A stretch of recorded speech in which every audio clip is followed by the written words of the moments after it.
something that became a real issue was the rise of One Nation. Yeah. You say in your book that you did not believe that that the thing the media and others kept focusing on of racism was the central driving thing for a lot of her supporters. That's the point you made in your book. When I became leader of the party and trying to understand this, I had some research done to find out what was motivating people, particularly in rural Queensland. Racism almost never came up. It wasn't the issue they were worried about. It was extraordinary. Some of it was things government could do things about. Some of it was not. But the typical person inclined to wander away off the reservation from our point of view at that time was somebody living in a Queensland country town who'd worked hard all their lives. They felt the pace of change was really deeply troubling, and some of it they weren't blaming government for.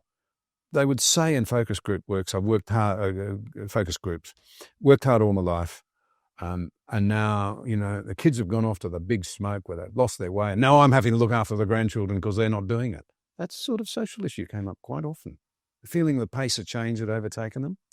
But where they got cranky with government, they said, look, we've worked hard all our lives, and sure, we may get the pension or whatever we get, but where are our aged facilities? Where is our mobile phone? Why are our local roads such a mess?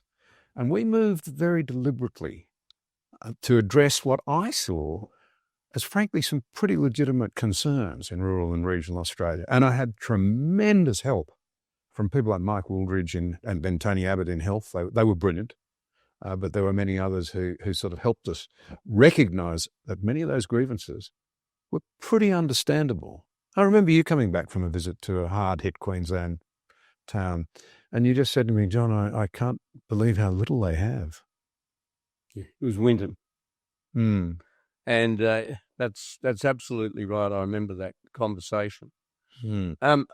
You're being hard on yourself, saying that you perhaps didn't appreciate it. I don't think that was the case at all. But you are right in saying that the major magnet, as far as Hanson was concerned, was this collective feeling that, particularly later in life, she missed out. Yeah.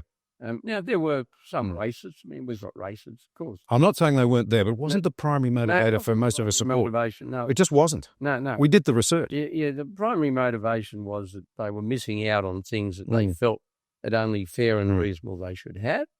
And I suppose you had a situation where a lot of them who had previously been coalition supporters, that 13 years of a Labor government, there's a big change of government, a big swing, and unrealistically, of course, life doesn't change overnight. Of course it doesn't. And people felt they were missing out. And that's why I adopted the attitude I did of certainly not blackguarding people who supported One Nation. I got a lot of criticism for that, including from in my own party, but I think it was the right thing to do. And the gun issue gave her some support. I think some of the people you were talking about were people who probably felt that we were being dictatorial and we were putting upon them, and they say, well, we haven't broken the law, and why should we lose our guns? Some of the pleasure we have is firing them because of that lunatic, and can't they do something about lunatics without taking away our gun? Now, that probably came up in your research. That was certainly an attitude I got, but I think it was always wrong to see Hanson's thing being primarily motivated by racism. And I disagreed with her comments. Australia wasn't being flooded with Asians. That was a complete misrepresentation of what was occurring.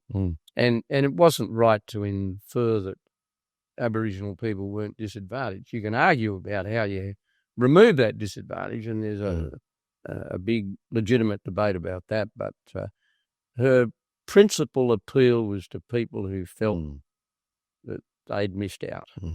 And she did it well, and they identified with her.